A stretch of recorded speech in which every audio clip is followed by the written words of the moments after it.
Extra omnes. Everybody out. The doors close.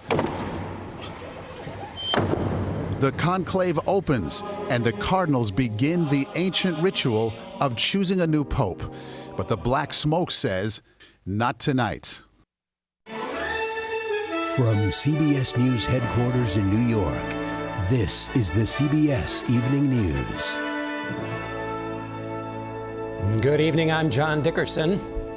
I'm Maurice DuBois in Rome, and now we wait. 133 cardinals of the Roman Catholic Church are spending their first night closed off from the outside world as they choose a new pope. They took their first vote inside the Sistine Chapel this evening, but black smoke from the chimney told the citizens of Rome and the people of the world that no one received the required two-thirds majority. So they will try again tomorrow.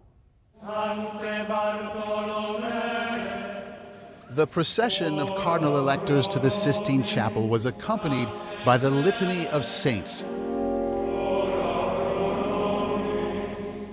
a moving recitation of the names of saints that stretches across 2 millennia.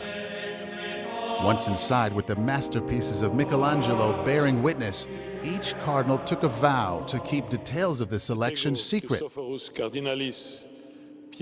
One of these men will be the leader of 1.4 billion Catholics. The cardinals represent 70 countries, the largest and most geographically diverse conclave in history. Then the command came in Latin to clear the room of anyone who was not voting. Extra omnes. It means everyone out, and the door was locked from inside.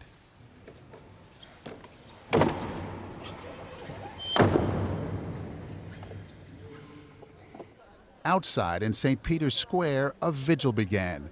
We met a family from Lafayette, Indiana. Kelsey and Paul Wilson traveled with their 6 children. So how do you get 6 kids on the plane?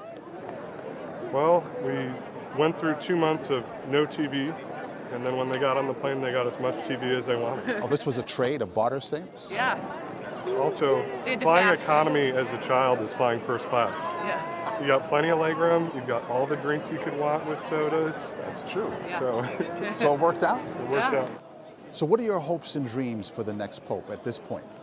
Yeah, I think we're just looking for a pope that's a holy man of God that proclaims the gospel boldly, that is ready to take on the huge role of shepherding 1.45 billion Catholics in the world. Carolina Mesa and her son Sebastian left Miami on Monday for their pilgrimage to Rome. They recently converted to Catholicism. Can't wait to just be a part of this moment in history. They watched and waited more than 3 hours for a signal that the cardinals had made a decision. When the smoke came, it brought a mix of disappointment and excitement. Oh, there's smoke. Oh! There would be at least one more day of expectation. So it was a long first voting session for the 133 cardinals this evening. What that may mean, we just don't know. But John Allen is an expert on the papacy. He covers the Vatican as editor of the online news platform Crux. John, great to see you. What do you think? I know you weren't in there, but what could have possibly taken him all this time? Well, remember that before they actually got to the vote tonight, the cardinals heard a meditation from Father Rainero Cantalamessa.